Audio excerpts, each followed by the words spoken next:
ఇప్పుడు ఇట్లా వాయువ్యం పెరిగింది, ఈడ వాయువ్యం పెరిగి ఈడ రస్త పెట్టినాడు, ఈడ సెడ్ వేసినాడు, ఈడ ఇదల్లా వాయువ్యం పెరిగింది. ఈడ నిండా ఆగ్నేయంలో ఉన్నాడు ఈయన,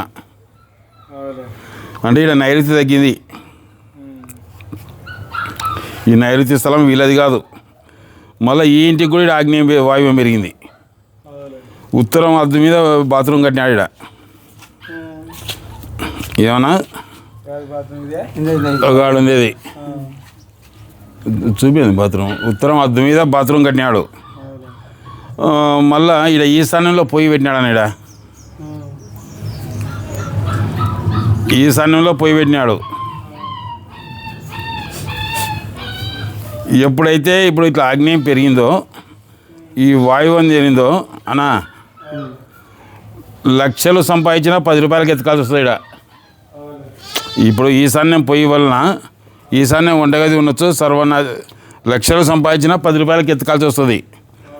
ఏమన్నా భార్యాభర్తలు అన్నదమ్ములు అంత పోట్లాడుకున్న కాక విపరీతమైన ఖర్చు కలిగి ఉండి వంశం ఉండదంటే ఉత్త ఆడపిల్లే ఉంటున్నారంట, ఈయనకు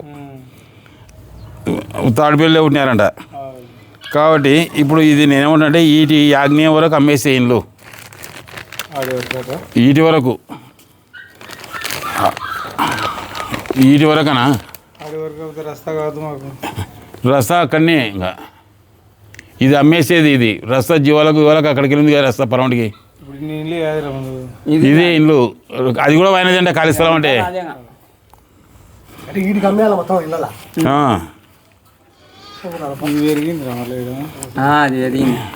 లేదా ఈ నైరుతి ఇస్తానే తీసుకో అంతా వెనుక. ఇప్పుడు ఇట్లా పెరిగిందన్నా, ఇప్పుడు ఇండ్లు ఇటుకే ఉండేది, మళ్ళీ ఈడ వాయువ్యం పెరిగింది, మళ్ళీ ఇదల్లా వాయువ్యం పెరిగింది. అంటే ఏమైతుందంటే ఇప్పుడు ఇది నిండా ఆగ్నేయంలో ఉన్నాడు ఈయన. ఇప్పుడు ఆగ్నేయ దోషాల వలన ఇప్పుడు ఫస్ట్ ఏం జరుగుతుందంటే, ఈ నిండా ఎప్పుడైతే ఆగ్నేయంలో కాపురం చేస్తున్నాడో, తూర్పు దిక్కునకు అధిపతి ఇంద్రుడు, ఈయన సుఖపురుషుడు, భోగి విలాస జీవితం గడిపేవాడు, తనకున్నది 100% అనుభవించేవాడు. అందుకే తూర్పు స్థానం శాస్త్రబద్ధంగా లేని ఇంటిలో వారి ఆస్తిని సొమ్మును పూర్తిగా అనుభవించలేరు. పశ్చిమం కన్నా తూర్పున ఖాళీ స్థలం తక్కువ ఉండడము, అసలు లేకపోవడము, ఈశాన్యం తగ్గి ఆగ్నేయం పెరగడము, తూర్పు అద్దుపై కట్టడాలు నిర్మించడము, తూర్పు కన్నా పశ్చిమం పల్లంగా అవడానికి తూర్పు భ్రష్టు పట్టడం అంటారు. అంటే తూర్పు అద్దు మీద ఉంది, తూర్పు భ్రష్టు పట్టడం అంటారు. తూర్పు భ్రష్టు అంటే గృహాల్లోని వారి ఆస్తులు విక్రయం జరగడం, దుర్వ్యసనాలు, చెడు ప్రవర్తన నిమిత్తం ఖర్చు చేయడం, అనారోగ్య కారణంగా డాక్టర్లకు ఆసుపత్రులకు లాభం చేకూర్చడం, ఆస్తి ఆడసంతతి పరం అవడం లేదా వారి నిమిత్తం ఖర్చు చేయడం, దత్తపుత్రులకు ఇల్లరిక పనులకు ఆస్తి సంకరించడం, రెండవ భార్య ఉంచుకున్న పిల్లానికి ఆస్తి చేరవేయడం, పిల్లల వల్ల అవమానం పొందడం, ఆ ఇంటి ఇతర లక్షణాలను బట్టి ఎంత ధనవంతుడైన ఆస్తిని సంతృష్టిగా అనిపించలేని వారుగుదురు. ఏమైనా దీంట్లో ఏమైనా కొంచెం ఏమన్నా దీంట్లో కొంచెం నాకైతే ఏం రూపాయి మిగలడాలి బతియా, మిగలడం కదా కాదు, ఉత్తాడి పిల్లలే కదా. ఉత్తాడి పిల్లలే.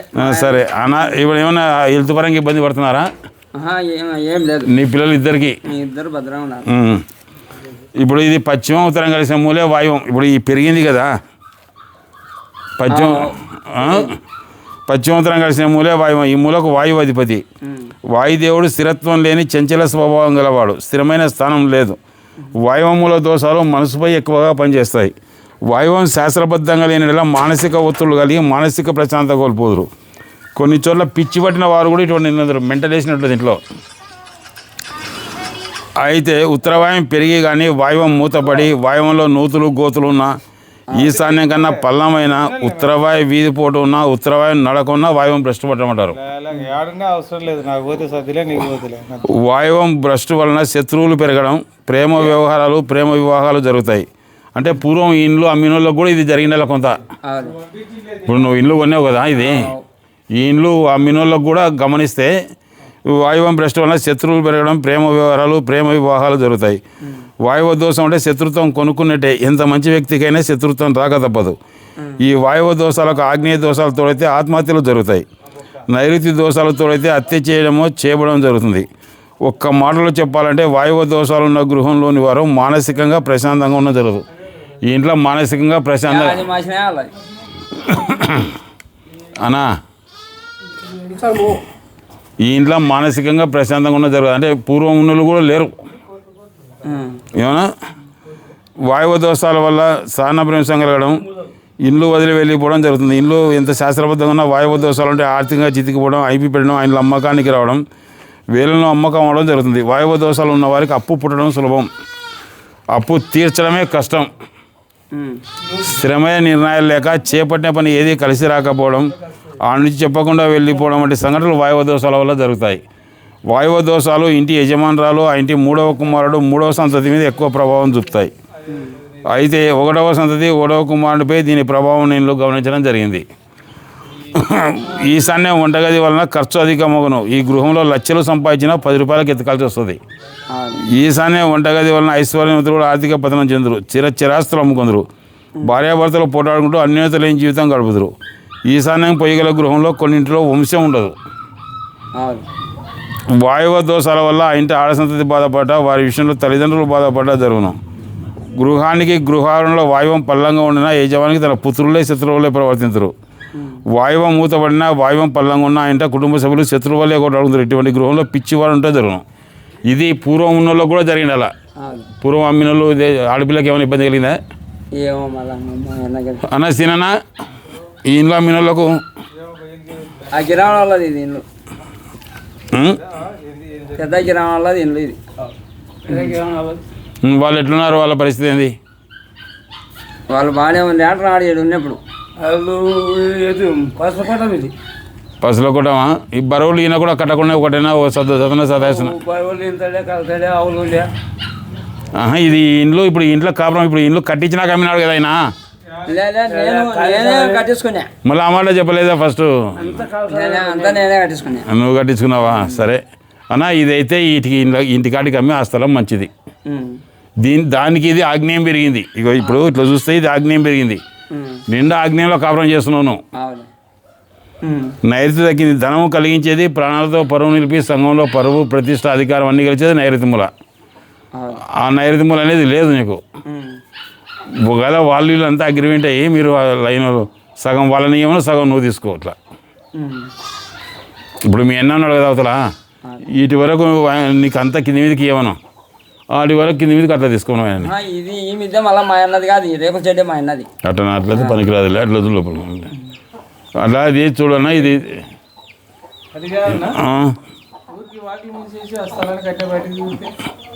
కొంచెం మేలవుతుంది. ఇప్పుడు ఈడ ముయ్యాల, ఈడ ఇక్కడ నడుచుకోదా, ఈడ మూసి ఆ బాత్రూమ్ ఉత్తరం దాని మీద ఉంది కదా షెడ్డు, దాన్ని తీసేసి దాని ఇట్లా తిరలాడు, కొంచెం మేలవుతుంది. ఇప్పుడు ఇలా గోడ కట్టేస్తాయి, గోడ కట్టేసి ఇట్లా ఈ వాకిలి కిటికీ ఇదన్నీ ఆడబెట్టుకునేకి అవుతుందా? పెట్టుకొని ఆ బాత్రూమ్ దీని ఉత్తరం అద్దం మీద ఉంది కదా, ఈ ఉత్తరం అద్దం మీద ఉన్నది తీసేసి ఇట్లా ఇట్లా ఇట్లా ఇట్లా ఈ పాటు కట్టుకో. ఇట్లా గుంత ఆడ ఉంది దాన్ని, ఈ గుంత దీని కిందనే ఉందా? ఇక ఇట్లా గుంత ఇడ కొట్టుకోవాలి. ఇట్లా ఈ గుంత ఇడ కొట్టుకొని ఏమన్నా ఇంకా ఈ వాయువం పెరిగినది తీసేది ఒక దాంట్లోకే కలుపు కుండలేక పెరుగుతుంది. నీ ఇంటి చక్కగానే కట్టుకొని బాత్రూమ్ లెట్టిని ఇట్లా కట్టుకోవాల. ఇట్లా కట్టుకొని చేసుకుంటే కొంచెం ఉంటుంది. దాంట్లోకి ఇట్లా ఇట్లా నడిచే మాత్రం వాయువం ఆగ్నేయం నడుచుండవు. ఇది మోసి మళ్ళీ ఇది ఉండొచ్చా? ఇది ఉండి నువ్వు జీవాల కట్ట అట్లా తిరిగి రావాలా, అట్లా వస్తే కొంత పనికి వస్తుంది. ఇంక ఇట్లా ఈయన ఉంటాయి కదా, ఇట్లా ఉంటే ఇంకా సంసారం ఇట్లనే ఉంటుంది అన్న. బాత్రూమ్ ఇప్పుడు అదింత స్థలం విడిచిపెట్టి ఇప్పుడు ఇంటి చక్కగానే కట్టుకోవాలి. ఇప్పుడు నీ ఇల్లు ఉంది కదా ఇక్కడ, ఏం సీనా అన్నా?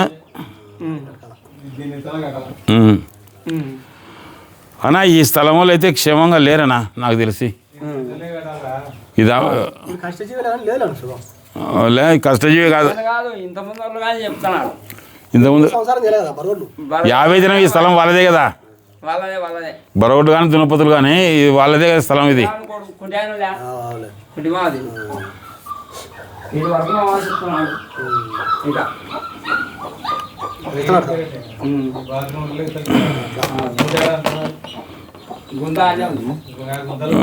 అన్నా ఏది ఏమైనా ఈ వాయువ్యం పెరిగి వాళ్ళు ఆడపిల్ల విషయంగా బాధపడాలా. ఎవరికైనా 2 భార్యలైనా ఉండాలి ఈ స్థలం ఉన్న వాళ్ళకు.